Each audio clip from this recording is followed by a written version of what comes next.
If only I could bottle up this glorious moment and take out the cork and relive it whenever I want to.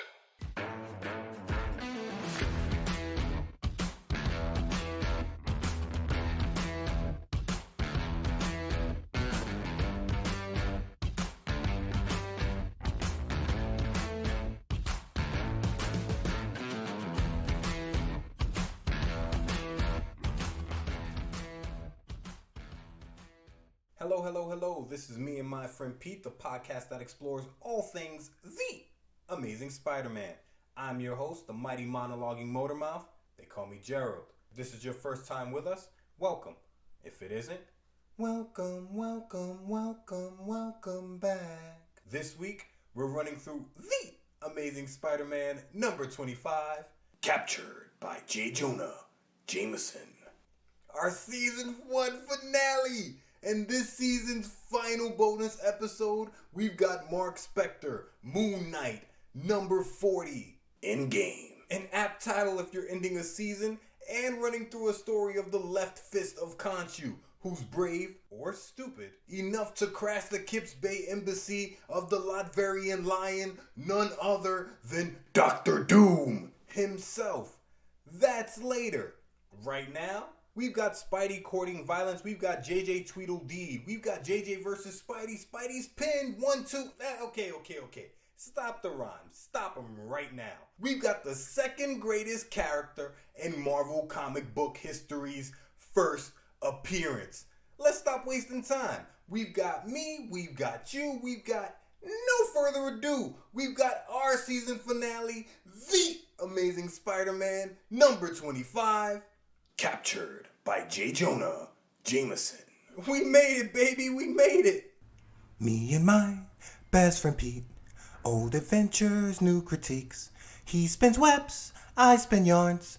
Kinda kooky, be forewarned. Look out, it's me and my friend Pete. Credits. The swinging script on this one was done by Stan Lee. The dazzling drawings were done by Steve Ditko. The loquacious lettering was done by Sam Rosen. So this is another SNS production. The cover of this beauty is simple and clean. We have The Amazing Spider-Man written in Spidey New Roman. The Amazing is written in maroon, and Spider-Man is written in Spidey costume red, with Spidey costume blue shadowing the hero's name. All of this is set on top of a titanium yellow negative space. Beneath Spidey's name, in a black banner caption box, written in a dingy silver. I really love the color scheme of this cover. We've got the title of this issue, Captured by J. Jonah Jameson. Beneath that, we've got Spidey suited and booted in a dynamic pose. His left foot bent in front of him, his foot on its tiptoes. His right foot stretched out behind him, the toes of that foot pressed against the floor as well. His body is slightly leaning stage left, his right arm bent at the elbow, his hand pointing towards the roof of the cover. His left arm is out in front of him. Both hands have his thumbs and forefingers extended, and they're both spraying the greatest invention in the whole world from both wrists, Spidey's extra adhesive webbing. At what? A steel Tweedledee-shaped robot on spindly legs, cloaked in shadow, with an astronaut-shaped helmet, antennae poking out on both sides, but instead of a still face, we have a monitor screen. And on that screen, the face of the miserable magnate, J. Jonah Jameson, a triumphant, vindictive smile on his face. Why? Because extending from this Tweedledee-shaped machine are thick steel ropes that are coiled around Spider-Man from neck to toe. We knew it had to come to this eventually. The showdown we've been waiting for. Let's get into it. Page 1 opens to the sign of the spider next to the title of this issue. Captured by J. Jonah Jameson. Written in a white screen caption box in pink letters. Beneath this, in the shape of the letter I, we have 8 circles with red borders. And inside of these circles, headshots of a who's who of our hero's cast of characters looking around like they're in the Brady Bunch squares. In the top row from left to right, the white-haired May Parker, a slight smile on her face, looking down at her nephew. Then, the brunette Betty Brant and Pearl staring straight on, smiling. Then, the blonde-haired Liz Allen, her circle slightly above Betty's, who she's glaring down at. Directly beneath Betty, we've got the half-man, half-amazing Pete Rock, the Pete part of his face wearing an aw shucks expression, staring straight on. Beneath Pete, his strawberry blonde hair and curls, right eye closed, left eyebrow arched, and staring up at our friend Pete with hate in his eyes, Flash, fashion on trash, Thompson. The lower row, left to right, we have a man we don't know with olive blonde hair and a long, slim face. This is Smythe. Next to him, we have his Tweedle D-shaped machine. Next, and finally, J. Jonah Jameson, cigar in his mouth, staring out of the corner of his eyes at the Tweedle machine. You're going to call it Of course I'm gonna call it the Tweedle machine. the Spidey Bunch. Back to a yellow caption box stage right of the title reads, Do you think Spidey's had trouble before? Just wait till you read this one. and below stage left of the title, a yellow arrow caption box points down to our hero Spidey, who is suited and booted on a rooftop, his back to us, sprinting around a dingy green pillar behind the Spidey Bunch circles. The question in the arrow reads, What happens to a superhero on the run when he has no place to go? and on the opposite side of the pillars, the Tweedle machine, with JJ's maniacally smiling mug on the monitor. If I didn't know any better, I'd say the Tweedle machine had its thick steel arms on its hips like it's gloating, and it kind of looks like a metal Ninja Turtle from this angle. Does that mean? The Tweedle Turtle Machine. On the bottom of this page, we get one final arrow caption box. Sturdy Steve Ditko dreamed up the plot of this tantalizing tale, and it's full of unexpected surprises. So turn the page and see if you can guess what's coming next. Steve Ditko getting sturdy, and we're turning the page. Page 2 opens with a caption box. One of the many rewards of being a good student is the fact that a pretty gal like Liz Allen might ask you to help her with her studies, as Peter Parker has just done. And we find the Goldenrod Kid in his SJB suit and a diamond-printed goldenrod vest, waving over his shoulder at the green-sweatered, purple-skirted Liz Allen, who's standing on her porch. It's a nice porch. She's got an arched door and diamond porch light fixtures. Porch is dripping cash money. They are style flaring. Pete, as white bread as they come, says, "Good night, Liz. Hope you dig those formulae now." I always remember Pete was kind of sheltered before he was the most amazing one, and I feel like he still gets the slang of the time wrong at times. Why would Liz dig formulas now? Liz doesn't reply, but she thinks that she digs Petey even more. New York City, being 9 minutes away from Pete's house in the 616 universe, gives Pete an idea. He's going to go to the rooftop where he tossed his spider signal last issue to retrieve it. Beneath the light of the full moon and the skyscrapers of the greatest city on Earth, he uses his spidey sense to make sure the coast is clear and leaps 3 stories straight up, no problem. He walks over to his spidey signal, bends down to pick it up, and spots 3 guys walking down the street. Pete doesn't trust them at all. He calls them seedy looking characters, and if we know anything about Pete, we know he's a pretty decent judge of character so far. He's still got great instincts, staring down at them. He thinks, the way they're going from car to car, they got auto thieves written all over them. Looks like they found the one they want. As the 3 guys walk up the street testing the door locks on the cars. Pete wastes no time. He starts unbuttoning his shirt, but before he gets the shirt off his shoulders, a police officer walks around the corner of the block the carjackers are walking on, and Pete thinks he can save himself some trouble. Pete's a busy kid, and after spending all evening with Liz Allen, he's tuckered out. Being called Petey can be more than a little tiring. But the officer, as oblivious as officers get, is about to walk right past the Berber Gang's Grand Theft Auto division. Pete's got an idea. He pops the spidey signal at the feet of Officer Oblivious, and when the officer looks up, Pete swings the light towards the Berber Gang, who have just crowded around a green Oldsmobile. Bathed in the red sign of the spider, Sneaky Pete screams, "Hey, what's going on here?" Pee-wee shouts, "Someone spotted us!" A second later, Officer O pulls his pistol and races up the street shouting at the gang to grab some sky. All the Berbers hands up, he shouts, well, we've been looking for you 3 for some time now." They were looking for the Berbers. I bet the Berbers, most slippery gang in New York City. Pee-wee says their luck is rotten, and he's right. This has to be the 14th time the Berbers have been caught red-handed. They're lucky it didn't come with the prerequisite golden liability protocols. Fist. Swing 'em if you got 'em. Not bothering to button his shirt, Pete grabs his camera and snaps some pictures of the action, hoping to sell them to J. Jonah Jameson, thinking everything is going his way for a change. He enters the Parker house a few minutes later, where Aunt May is in a purple cardigan and black dress in the den, straightening up. Pete says hello, wondering why Aunt May is still awake, and she replies, "I wanted to wait till I knew you were safely home, Peter dear, and besides, there was the loveliest Joan Crawford movie on The Late Show." Lucille Fay LeSueur, better known the world over as Joan Crawford, was an American dancer and actress whose career spanned 6 decades who, unsatisfied with her acting roles given in the beginning of her career, took said career by the horns and made her own lane. She embarked on a self-publicity campaign as a flapper, a woman who wore short skirts, bobbed hair, listened to jazz, and gave a big FU to what a woman was supposed to be. They smoked, they drank, they essentially did all the things men did that nobody complained about, and lived their best lives. From 1930, where she ranked number 1, to 1936, Crawford sat comfortably in the top 10 earners of box office performers. Why? Crawford found her niche in Hollywood, playing rags to riches women on a meteoric rise through the 20s and 30s, before reaching her box office peak at the end of the 30s, with the industry going so far as to label her box office poison. A far cry from being labeled the queen of the movies by Life magazine in 1937. The world was being particularly cold to one of the few people who transitioned from silent film to the talkies. But what does pressure bust? Pipes. Or makes? Diamonds. Or in this case, little golden statues named Oscar, because after a 2-year hiatus, Crawford burst back onto the scene in Mildred Pierce in 1945, winning an Academy Award for Best Actress along with a National Board of Review Award for the same. In 1953 and 54, she won Laurel Awards for her performances in Sudden Fear and Torch Song, respectively. Sudden Fear in particular earned her her 3rd Oscar nod. In 1960, she received a star on the Hollywood Walk of Fame. And in 1970, she received the Cecil B. DeMille Award from the Golden Globes for her outstanding contributions to the world of entertainment. I think Crawford's career is a loud reminder that you decide when you start and you decide when you finish.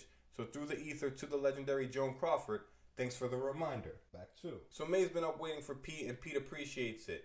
In the next panel, he's at his chemistry workstation, and I gotta say, I'm proud of Pete. He keeps a very clean workstation as a scientist. That's important. He's standing there with his shirt halfway unbuttoned, exposing the Spidey costume beneath. And we get to see how the sausage is made. The sausage, the Spidey costume.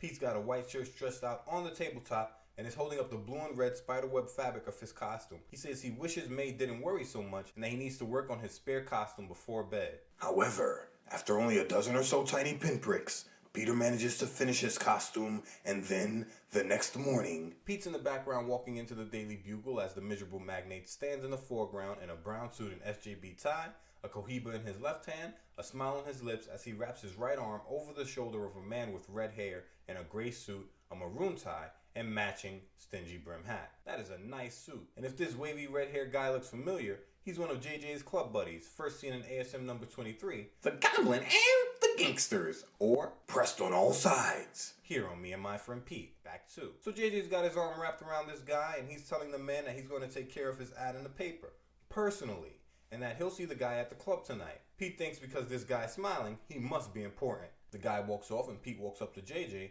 handing the miserable magnate the photos he took of the Berber gang last night. JJ rifles through him and says, I think fairly, that these photos of punks getting stopped by a policeman is no big deal. But Pete needs the money, and he knows a great product is nothing without the great sales department to back it up. But you don't get the idea, Mr. Jameson. Those pics are dynamite. While Pete's selling, Betty walks up in a pink dress, her bob flawless. Pete, holding up her finger behind JJ, smiling, says, think how bad they make Spider-Man look. He was beaten to some crooks by one lone officer. JJ, his right eyebrow arched as he thinks about Pete's words, tells the kid he's right. Betty, listening to Pete slander the man who saved her life twice, stares at the back of both guys in shock, thinking she's never heard Peter Parker knock Spider-Man. But she's never seen Pete at Midtown High, where he lambasts Spidey every chance he gets.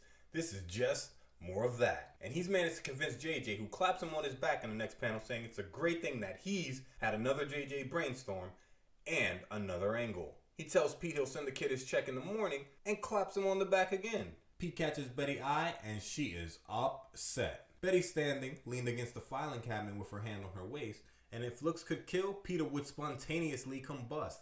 Pete asks why she's giving him a cold shoulder look.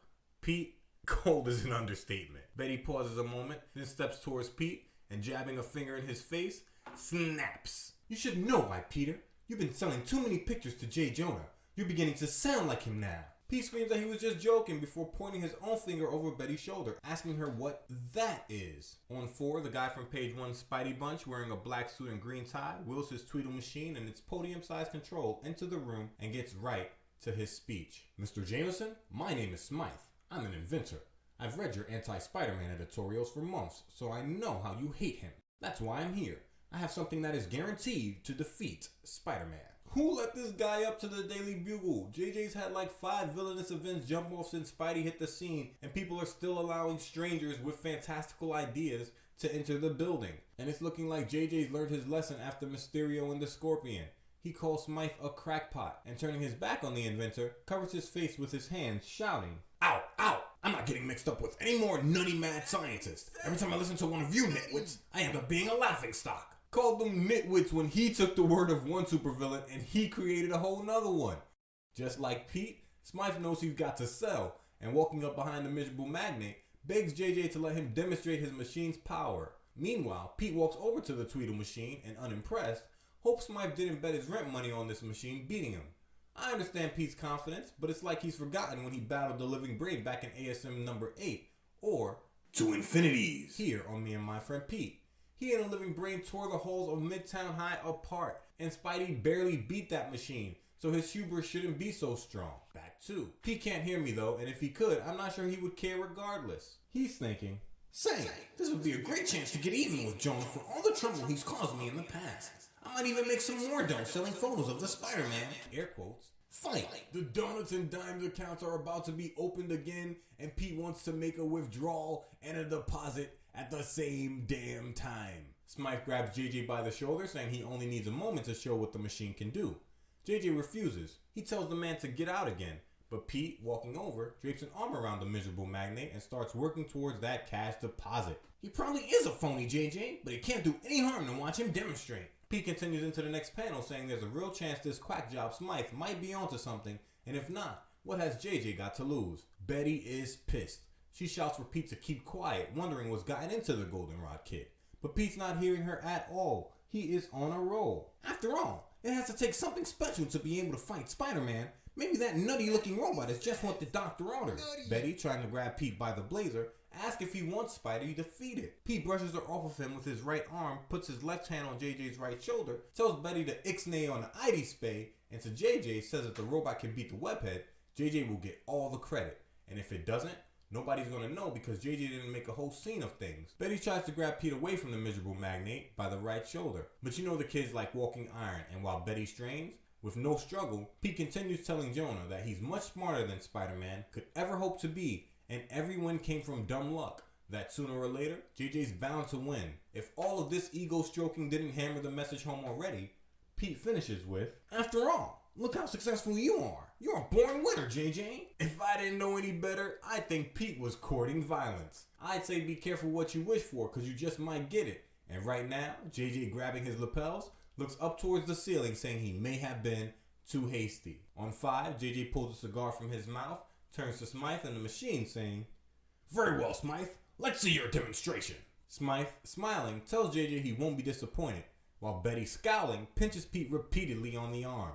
Smythe pulls a crystal orb filled with a giant spider from who knows where, probably borrowed it from the chameleon, saying he needs someone to hold the glass. JJ volunteers Pete, saying it was the kid's idea so he can hold the orb. But that ain't it. JJ funds experiments. He doesn't take part in them, right? He'll make a scorpion. He won't be a scorpion. Pete's bravado and smack talk disappear as he stands with the glass orb raised. Is he sweating? Flop, sweating. While Smythe walks behind the podium controls of the Tweedle machine. He tells Pete not to worry because he won't be hurt. All Smythe wants to do is prove that Tweedle can sense a spider's presence anywhere. Pete is starting to wonder if this guy isn't a crackpot.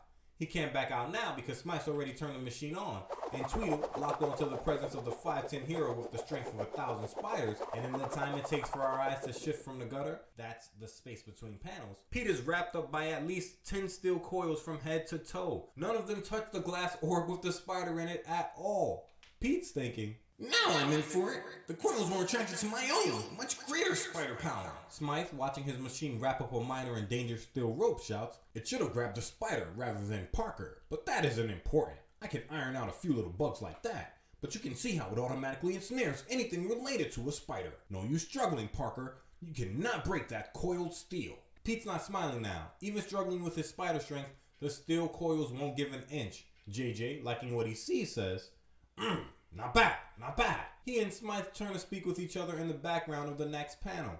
Smythe says the Tweedle machine will, quote, locate Spider-Man through its hypersensitive Geiger-type apparatus. Translation? Comic books. JJ says it sounds foolproof, while in the foreground, Pete's in distress and Betty doesn't care at all. As Pete struggles, futilely, Betty shouts, You finally got what you deserve, Mr. Parker. I hope you never break loose. She is livid with the Goldenrod kid. Meanwhile, JJ and Smythe keep talking, still ignoring Pete.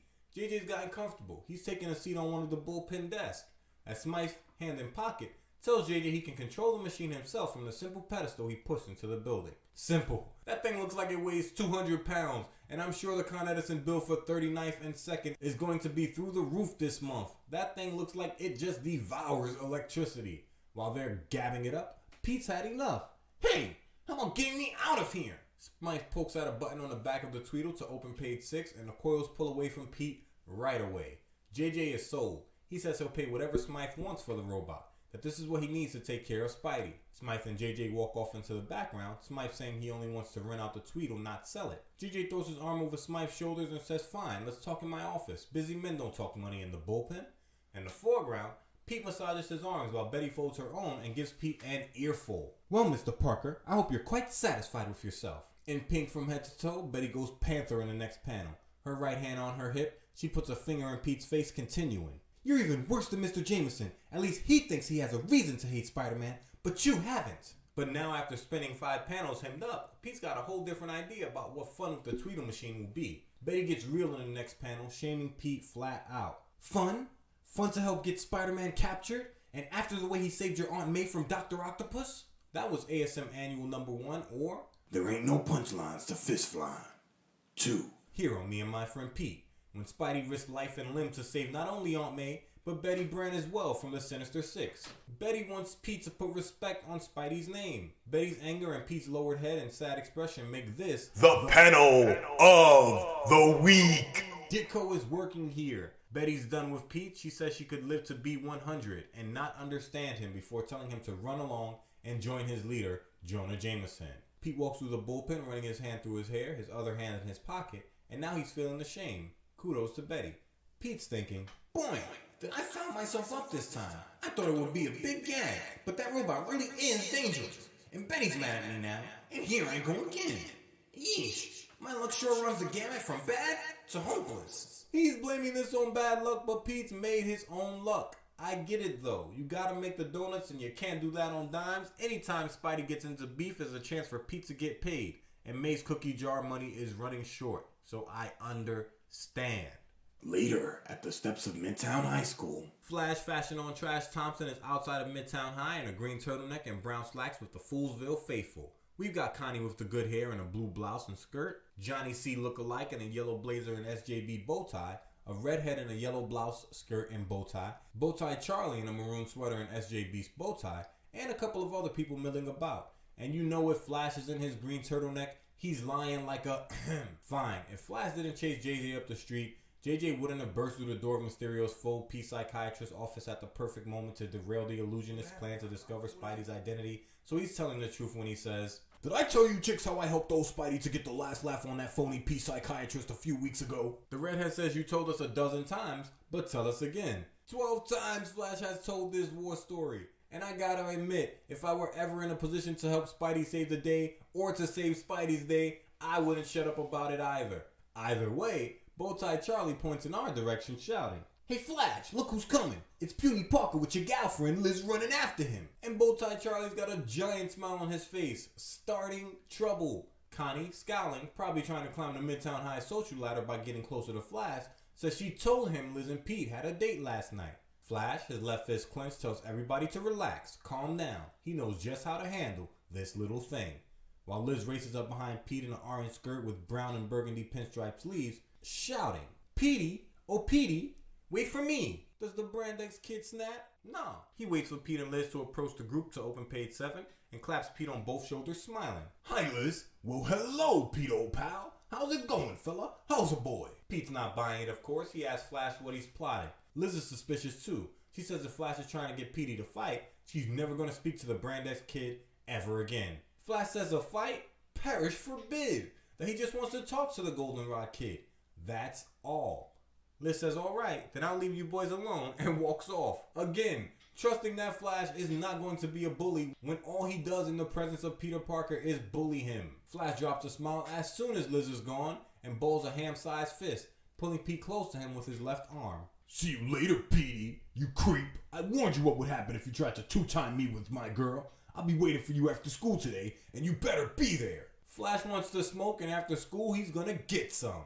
Pete tries to make the kid see sense, saying he's got better things to do than knock Flash out again. But Flash ain't trying to hear it. He says Pete heard him, that Pete better be there after school, and that Pete doesn't need to worry, because it'll be over so fast, he'll hardly even feel it. The next panel, we're inside a classroom and Pete's all thumbs today. His suit jacket off, he's dropped his books, while Bowtie Charlie tells a friend that Parker sure is jumpy today. And his friend says you'd be jumpy too if Flash Thompson wanted to pound on you. We know this is a fact. If you recall, in ASM number 18, The End of Spider-Man, or The Triumphant Trumpets. here on Me and My Friend Pete, Flash thought Bowtie Charlie was talking smack about Spidey being a coward and threatened to pound on him. Bowtie Charlie nearly broke into tears convincing Flash he didn't badmouth the webhead, scared of Flash's right cross. So I get it, but that's not Pete. Back to Pete's worried about the Tweedle machine running down on him, not Flash, chin to the ceiling when Pete gets to dealing. Thompson. In the next panel, Pete and Liz are side by side staring out of the window of Midtown High. Liz asks Pete why he keeps staring out of the window that way. Pete replies, "What other way is there, Liz?" Quipping. But he's thinking, It's sure to come after me as soon as Smythe sees that it's in perfect working condition. And at that very moment, Smythe is tinkering with his robot and telling JJ that it's working as smooth as silk, and Spidey will be the miserable magnate's captive by nightfall. JJ, leaning on a control panel, replies, You better be right, Smythe, if you want that bonus I promised you. The repair's all done. Smythe sets the machine to automatic, saying all they have to do now is wait for the Tweedle machine to pick up Spidey's Kavorka. Betty watches the two men plotting, thinking that if Spidey falls into this trap, it'll be all Peter's fault. In the final panel, Smythe turns the machine back on and it immediately begins firing its Geiger-like signal. Smythe says they're in luck. The machines grab Spidey's scent already. And now, Mr. Jameson, this is where you come in. Are you ready? We turn the page and we're on the Infinity Page. Page 8. Just in time to witness Smythe set JJ up at the control panel while he activates the monitor on the Tweedle machine. JJ's face fills the screen as he watches from the monitor in the background, screaming. This is great. I can see right out through the robot's face. He takes control over the machine and has it roll through the Daily Bugle bullpen as his employees look on. One of them, breaking into a run away from the machine, screams for JJ to test it out. Make it move. Now try the voice. And JJ, his face sneering through the monitor, is still a busy man. He rolls the Tweedle machine forward, stopping next to Betty Brant, who glares at the automaton, unimpressed, and shouts to the office. What's everyone staring at? Get back to work. All of you. JJ's a busy man, and he's not going to let his team be anything less than he is. That's way past busy enough. The robot hits the street with JJ and Smythe looking on, and JJ's tickled as pink as Betty's dress. That was delightful. I scared them out of a year's growth. Say, look, where's the robot going? Smythe says it's on the trail of the spider. The game is afoot.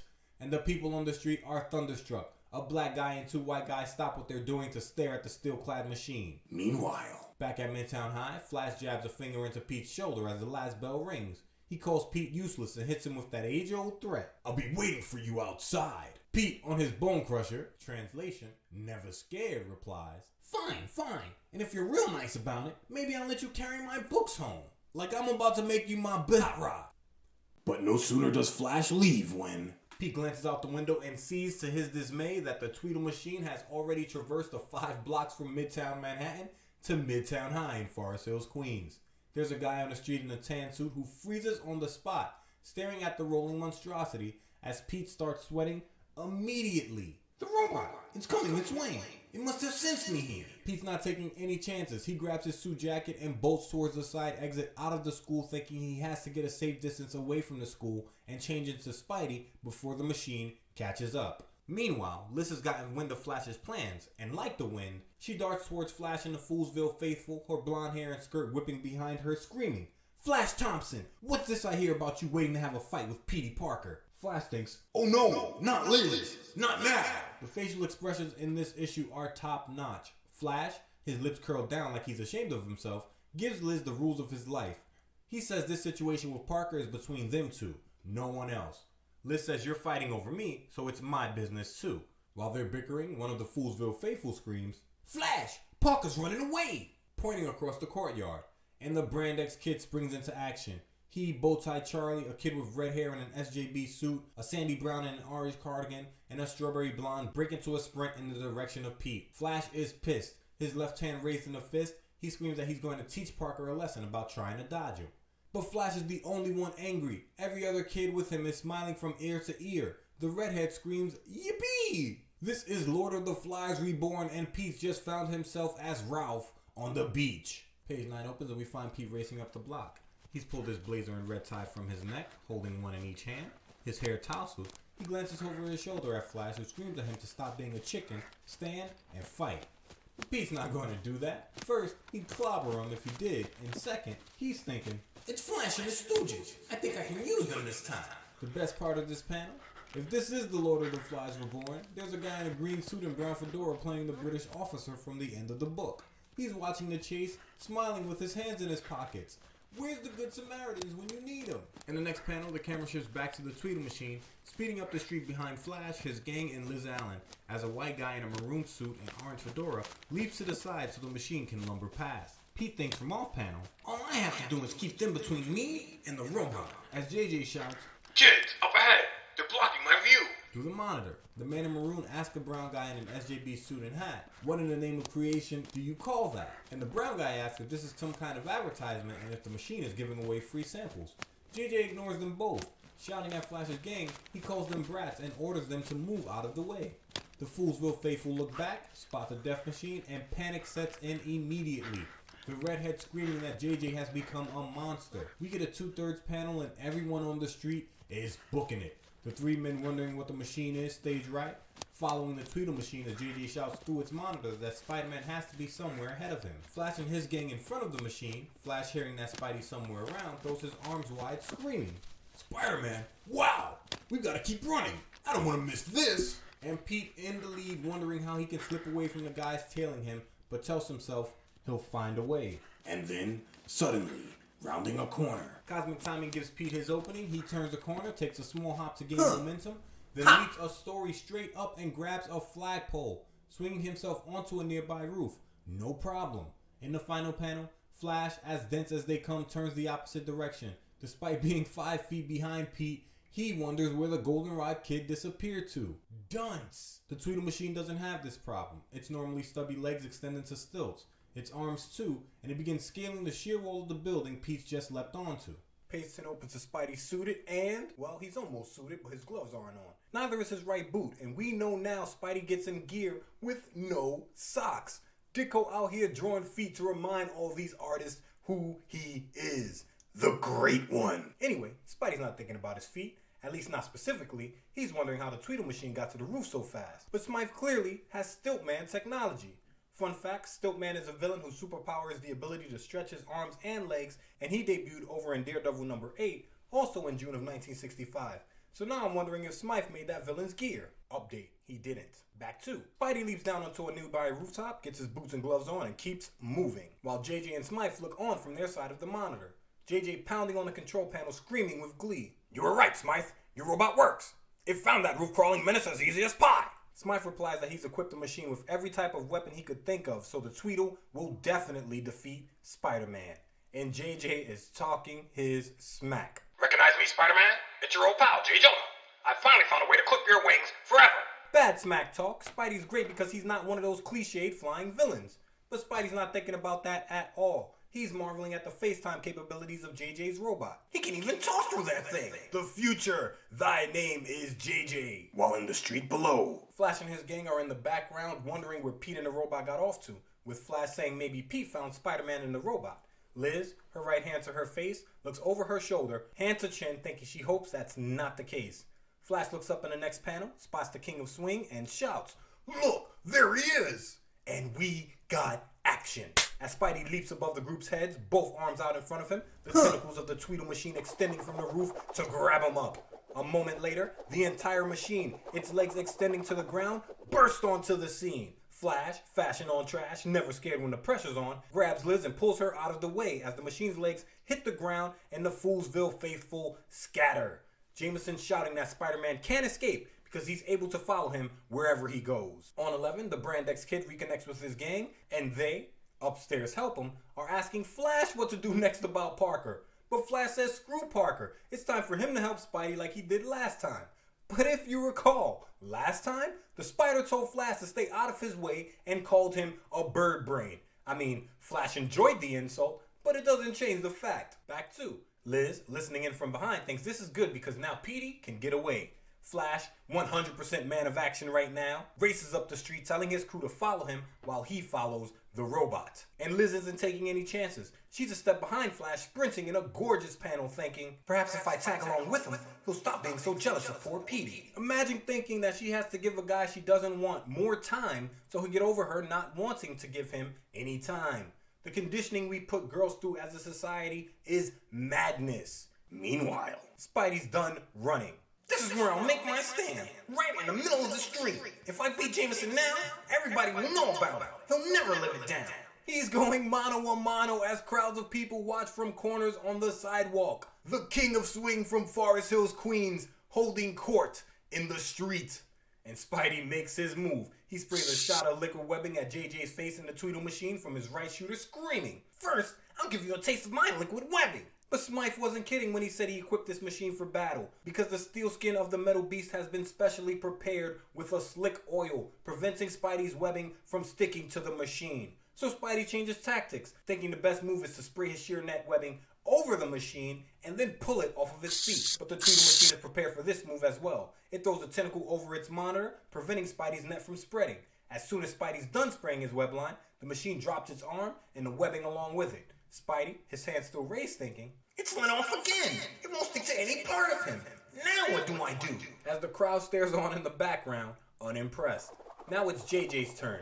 He shoots 20 steel coils at Spidey, but just because our hero's webbing doesn't work on the machine doesn't mean Spidey's agility is broken. Still on best ever, he leaps up and twists in the air, dodging all of the tentacles easily, thinking that was close. And Oh, Jonah must be gloating to beat the band right now. in the final panel, the Tweedle machine swings all its arms skyward towards Spidey, who's still flying over its head. And Spidey's thinking that the arms follow him automatically. JJ, shifting the monitor to keep his eyes on the webhead, grinning so hard his cheeks may split, shouts, Dodge all you want to. You can't avoid me forever. Spidey lands on the street on 12 on the other side of the Tweedle machine as its coils follow him. And we see now that Smythe has covered all bases. The base of the machine doesn't even move. The head just pivots 180 degrees to look over its own shoulders. And the crowd, as entitled as it comes, wants action. Not, Spidey saving his own life or anything. A black-haired white guy shouts, Hey, Big Shot! What gives? You're running the wrong way. but Spidey's running towards survival and notes the hypocritical nature of the men who've never been in the arena. He leaps over the heads of the crowd, the coils still chasing, and lands on a nearby sheer wall thinking, My adoring public, they can't wait to turn against me at the first opportunity. Flash and Liz beneath him in the crowd stare up. Flash upset that they're going to lose Spidey if Spidey hits that roof. At the same time, JJ's tirading through the screen of the Tweedle machine. Its antenna glowing, JJ shouts, Going for a little climb, Spider-Man? That won't help you. I'm coming right after you. You're not getting away from me. and the camera shifts back to the Daily Bugle offices where JJ and Smythe are still cheesing. Are their cheeks not tired? JJ tells Smythe that he's a genius, that he's never had a better time in his life. Betty walks up, her fist clenched, and she's pissed. She's thinking, This is terrible. I've got to help poor Spider-Man somehow.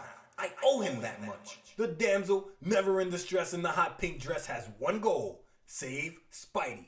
Pete doesn't know how lucky he is. Betty stops in front of the machine and, thinking there's only one thing to do, gets busy. She reaches for the controls, saying, Careful, Mr. Jameson. That dial is coming loose. Here, let me tighten it for you. But she didn't move fast enough. JJ grabs her forearm before she touches the podium, telling her he'd lose control, and shouts at her to stay back. Betty thinks, Drats, too slow. But she's not done yet. She says she's got to think of something else.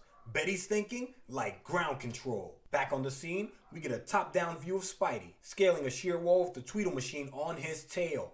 JJ shouting that Spidey should give up and save himself some trouble. Spidey thinking, I don't know which is worse. That robot's coils or Jameson's raspy, gloating voice. in the final panel, Spidey reaches the top of the ledge and keeps running. Tweedle right behind him, JJ gloating through the screen. He tells Spidey that he looks tired while JJ himself is fresh as ever. Spidey replies, Want bully for you, big mouth. Like, shut up, homie, I'm trying to survive here. The camera shifts back to the Bugle again. There are just camera cuts all over the place. JJ shouts, Now I know you're tired. Even your corny wisecracks are sounding weaker than ever. Betty, watching with arms folded, thinks JJ's right, and she's got to think of something. She gets an idea as JJ shouts that he wishes Spidey had infinite stamina. And her eyes fixed on the socket, she makes her move. She grabs a handful of papers from who knows where, and pretending to stumble, drops the papers near the outlet. She shouts, Oops, how clumsy of me. But she is smiling the whole time. When I say she is cheesing, I mean it. Bending down to pick up her papers, she inches towards the socket thinking that she feels like the heroine in an adventure thriller, and it's really exciting. Spidey is on the move. With the first Spider Slayer on his tail and no hope to be seen, his survival rests in the hands of the damsel never in distress in the hot pink dress. You've seen her stand up to Blackie Gaxton. You've seen her dodge the menacing arms of the one-man hands team at Coney Island. Now, in her most thrilling role ever, Elizabeth Betty Brant tries to shut down JJ's latest plot at destroying the Amazing Spider-Man. She is Secretary Saboteur. Back to... Just as Betty's reaching for the plug, Jameson glances over from the console. His hands on his hips, he shouts, Miss Brant, what in thunder are you doing? Get away from there! Betty thinks, oh no, that if this were just a story, she'd have made it. Jameson helps Betty from the floor in the gutter between panels and pushes her out of his office in the next, shouting, How do you expect me to concentrate with you getting underfoot all the time? Get out! Take the rest of the day off. Without pay, of course. But Betty will not be deterred. She thinks this is Pete's fault and Spidey saved his aunt and gets the kid paid with his pictures as well. So Pete owes the man his help. Betty's trying to pay back the webhead for his bravery, and she's going to find a way to get Pete to do it. She races to her desk, grabs her phone, and calls the Parker home, but the line's busy. She hangs up and begins pacing. Spider-Man has helped Peter many times in the past. Now it's his turn to repay the favors. She calls the Parker home again, but the line's still busy. She paces some more. I never even liked Spider-Man or any silly costumed adventurer, but I can't help feeling sorry for him. She picks up her phone again, continuing her monologue.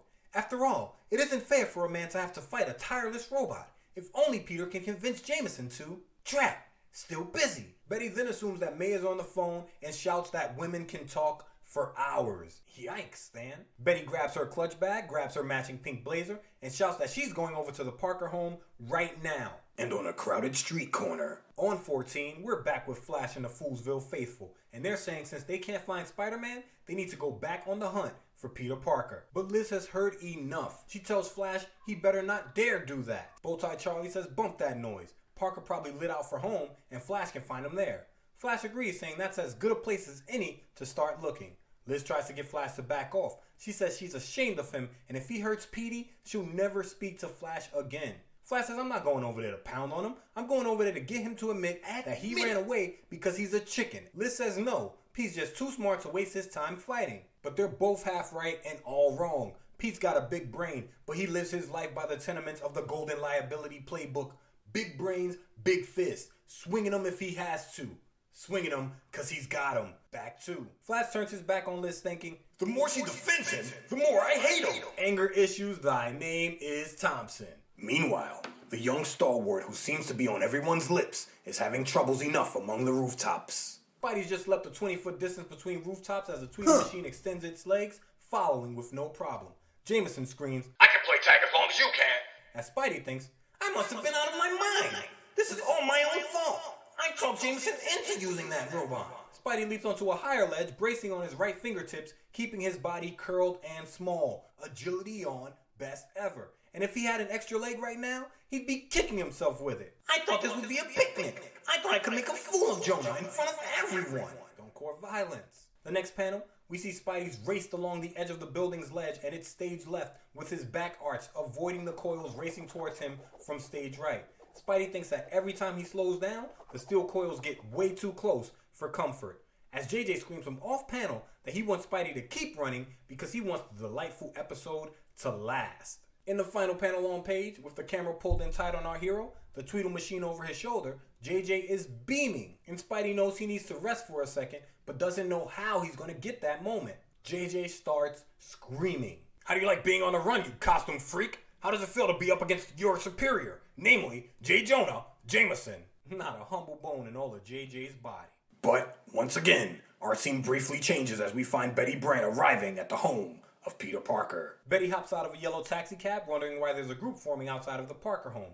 She walks up and runs smack dab into her romantic rival, Liz Allen, who's heading towards Pete's door with the Brand X kid, Flash Thompson, a step behind her. Liz tells Flash to stay where he is while she goes in.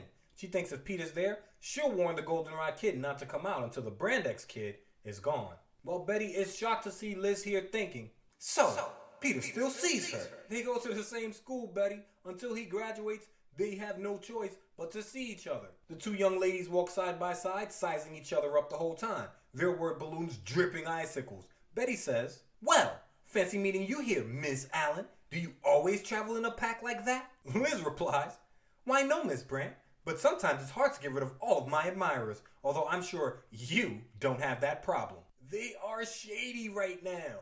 They reach the front door at the same time, and I assume Betty knocks. May opens it wearing a friendly smile and a green sweater. She spots the two young ladies, greets them warmly, and says her day has been filled with surprises. Betty, Liz bumping shoulders with her, jockeying for position to get into the house, wonders what May means by her comment. Liz doesn't. She asks if Peter is in. Liz gets right to it. May says no, but she expects him to be in shortly and invites both girls in to wait. Betty says she'll stay. Liz says she will too. May says, "Cool. I'd like you to meet another charming young lady. She's the niece of Mrs. Watson, my next door neighbor." Liz thinks, "Another girl?" Betty thinks, "More competition?" And I think Pete's Kavorka is spiraling out of control in the best way. But you know that, Parker Luck, how I always say Pete doesn't have it? That he only has great skill and a sense of responsibility? That's because I'm convinced that all the cosmic luck Peter Benjamin Parker has ever had in his life has been tied up into his stars, planets, and every atom in the universe, aligning and blessing him with the presence of the greatest woman in comic book lore. For the first time, in a lemon yellow dress, cinched at the waist, a lime green silk scarf wrapping her hair, her nails flawless, and her face blocked by a red dahlia flower in bloom, fitting. Sitting with her legs crossed on the couch in the den is the one and only in all the comic book universe. My people, we've got Mary Jane Watson.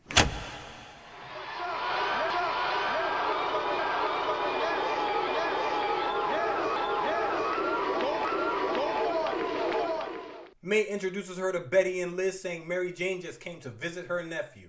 MJ, waving a hand, replies in a sing-song voice, "Hello, girls." Betty and Liz are in shock and speechless and flabbergasted and floored, standing with their mouths open. Betty thinks Mary Jane looks like a silver screen starlet, and Liz can't believe what she's seeing. He's been hiding her from us? Our shy, bashful, studious Peter? It's to note, I love Mary Jane for all the reasons we'll dive into in the future stories, but to act like she isn't a great beauty, that's just ridiculous. May knows it, Betty and Liz know it, and my first crush of anyone ever was none other than the one and only Mary Jane. And I can admit that you don't have to objectify to admit looks matter to you, so believe me when I say, I know it. Back to May asks Betty and Liz if they want tea to open 16, but both girls, their egos supremely deflated, say they have to get going.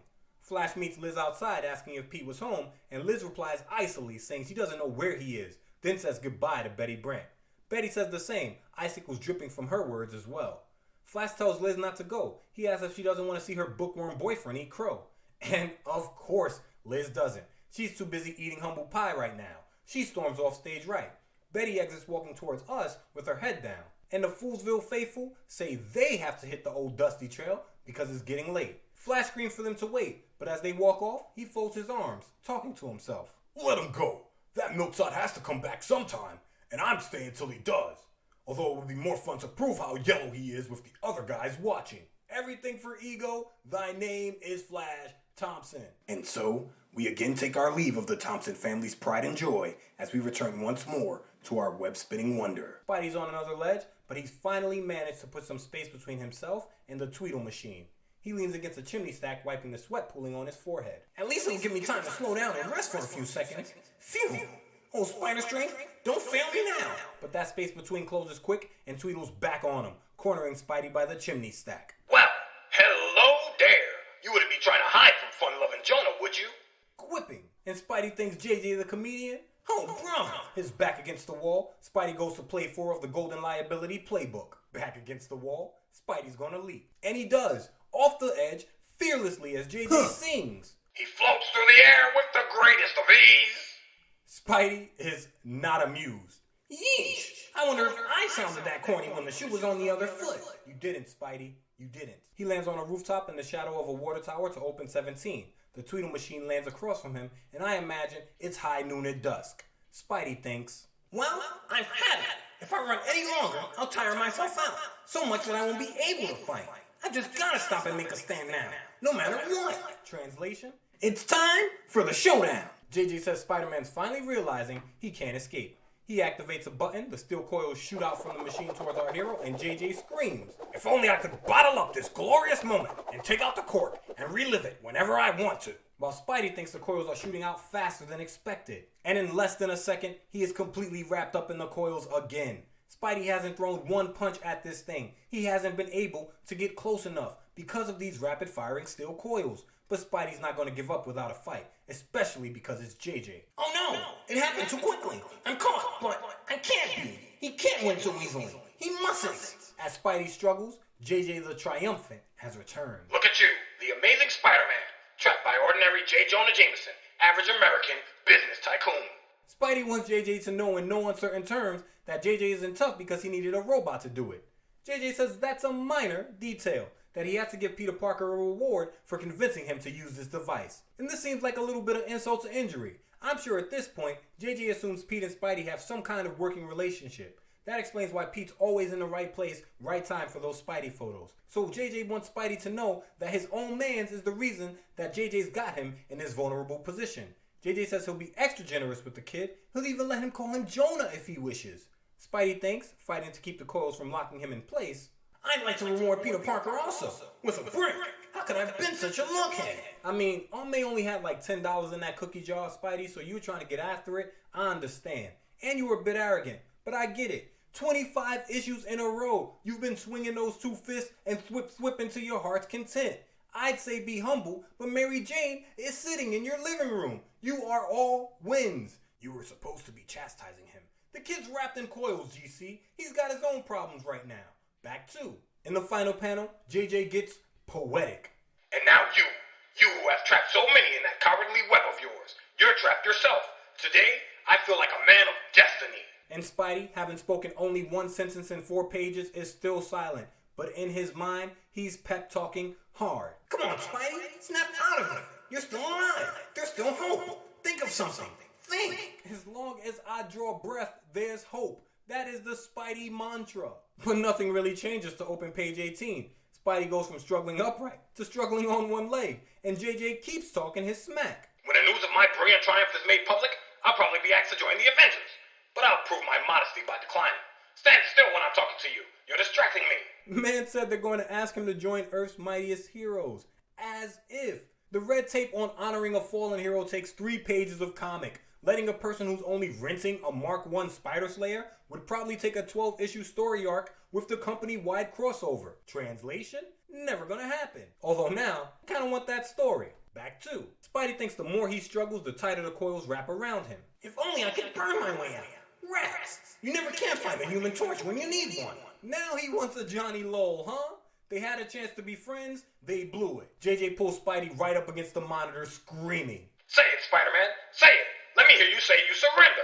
Sidebar. I just finished reading Spider-Man number 798, and the villain in that one tried to get Spidey to surrender too. Spoiler alert, didn't happen. Back 2. The camera shifts back to JJ's office where he has a triumphant fist clench. Smythe behind him, his hand clapped on the miserable magnate's shoulder. JJ says Spidey's trapped. What do they do next? Smythe pulls an 80 cell phone sized remote control from who knows where. How many remote controls does this thing have? Smythe says, well, if the robot tries to bring him back here, the coils may loosen during the trip and he might escape. So we'll go to him instead. We'll locate him with this portable finder. And Jameson really thinks he's a comedian in this one. The normally well-spoken magnate says, don't go away. We'll be right there. I mean, he had to laugh like that. It says chortle in the box, so I assume that's how JJ laughs. We're back with Spidey now, trapped face to face with the Tweedle machine, and he's thinking, now's my chance. I can't escape through brute strength, but I've still got my brain. If I can detect the robot's power source by tapping on his chest plate, that must be it. In the next panel, Spidey presses his fingers onto the chest plate of the machine, and using his Spidey ability to cling to surfaces, he tries to pull the chest plate open, thinking, I've got to keep pulling. Harder!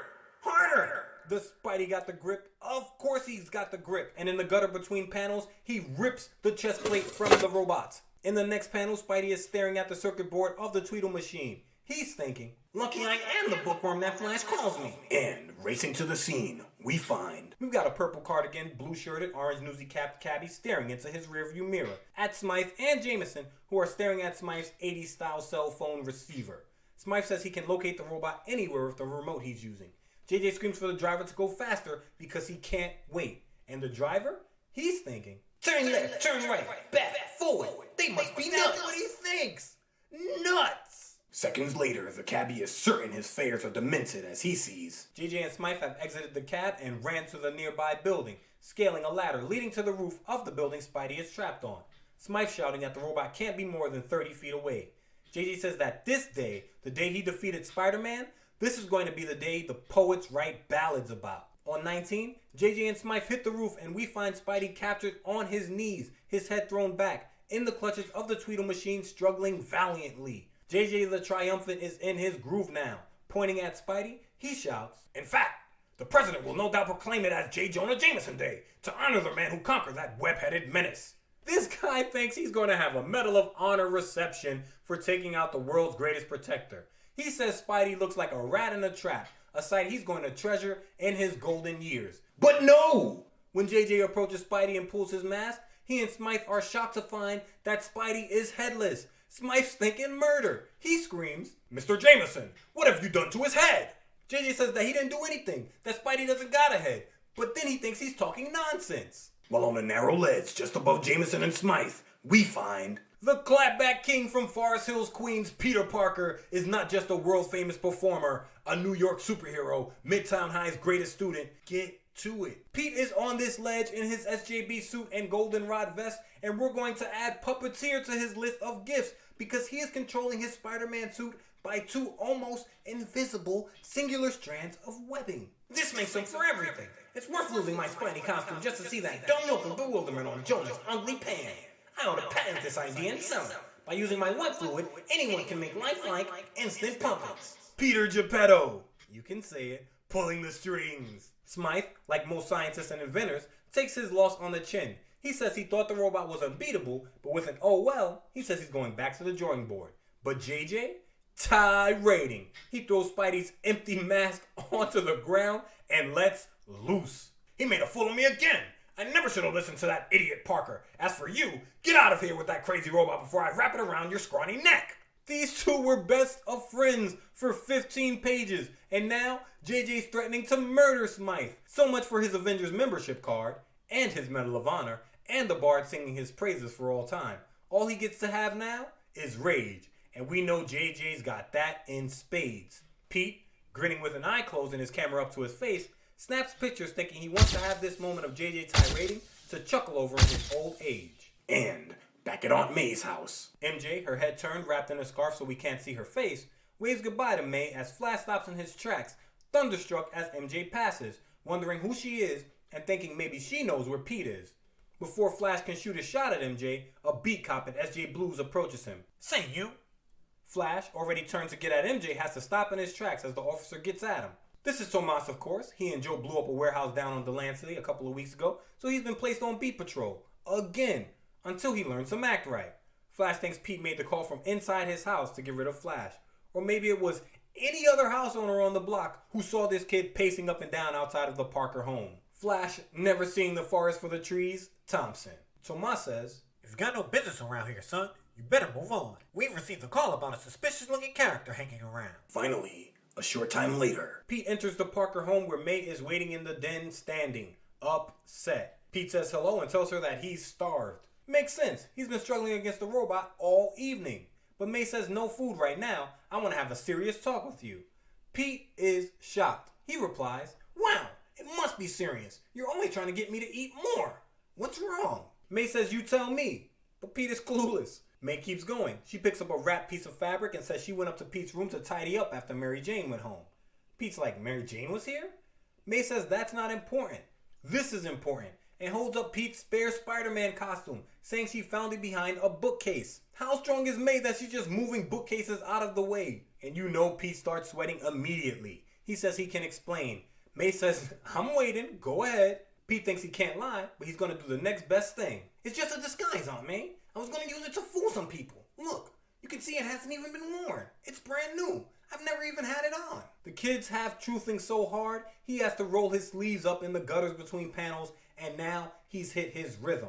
Gosh, I can't believe you suspect me of being Spider-Man. Look under my coat sleeves. No costume. Now, would he ever go out without it? May says of course Pete's not Spider-Man and calls him silly, but she still doesn't want Pete wearing that costume to parties because he could get into trouble. She says she's going to take it with her and ends it all by telling the Goldenrod kid that there's cake for him in the kitchen. Like, alright, the beef's done, back to fattening you up, kid. Pete wipes the sweat off of his forehead, thinking he can never tell May he's Spidey, and goes ageist again, saying the shock to his aunt could be fatal. In the final panel, Pete, his hands on his hips, in a purple negative space with a spotlight on him, the perfect image to end season 1, thinks that he's in the clear again, but now he has no costume. What if I have to become Spidey again soon?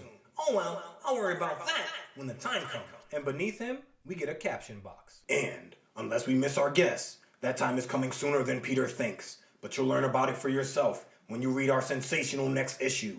Don't miss it. It's your kind of yarn. And we're out!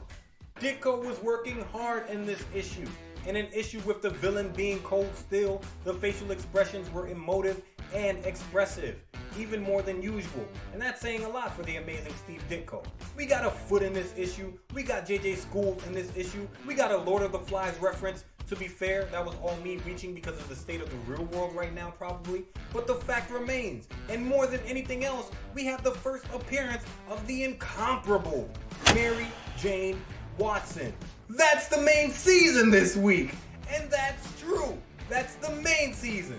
But there is one more bonus episode in season 1 this week here on Me and My Friend Pete, available for your listening pleasure in a couple of days. If you support this show on patreon.com/HSPP, patrons get a bonus show every week where I run through comic books from all over the multiversal comics, past and present, from Marvel to DC to all points in between. This week, we're running through Mark Spector, Moon Knight, number 40, and Why Slow Down at the End. I've never seen a reason to. Mark Spector's getting suited and booted and refuses to, you can say it, go quietly into that good night as he infiltrates that old Kips Bay embassy owned by none other than the Latverian Lion himself. We've got Moon Knight versus Doctor Doom and all sorts of collateral damage. If we've got comics, we've got history, and I'll be your guide through it all. Head over to patreon.com/HSPP and sign up to the Keykeeper or High Council tiers now to see what happens when a left fist of Khonshu takes a swing at the greatest villain the world has ever known. Join us! That's Season 1! We'll be back with Amazing Spider-Man number 26 in 4 weeks. This gives us time to set up the next group of choices for the bonus episodes, chosen weekly by our patrons, and get a chance to set up a buffer zone between creating and posting of these episodes, which I think will increase the quality of the podcast overall. In the meantime, these 4 weeks won't be empty. They'll be filled with the bonus episodes I had the most fun recording. That's the first bonus episode, my first comic book read ever, and the episodes covering the greatest fighter in the Marvel Universe, the immortal Iron Fist. I'm not one for speeches, lying, so I'll be brief. Thank you so much to all listeners who've taken time out to give your ears, your eyes, your likes, and your comments to this podcast. I've learned so much about the Warcrawler, people, and events of the mid-1900s, and it's been an amazing 26 weeks of philosophizing, learning, and laughing. I'm looking forward to more. To our high society patrons, that's the Big Three, the Right Minders, the Key Keepers, and the High Council, Parker's 11. Thank you so much for your support, and your Season 1 lapel pins are in production. I say it all the time, I mean it all the time. Your support is everything to this podcast. Everything, and means so much to me. I can't say thank you enough, but again, thank you. As I said in the bonus episode, Doom treading through Yamapaloo. this entire season is dedicated to my great friend Tony Smashmouth, better known as Chris Campbell, who told me once that if I wanted to hear an awesome story, I needed to start writing. And when I'm not doing this, I'm doing that. Shout out through the ether till we meet again, my brother. I love you. All that said, that's all that said. Please like, please comment, please share, please take care, and please, especially in these trying times, please, please, please think of the world and be true to yourself. And remember, with great power comes great responsibility. See you in 4. I'm out of here.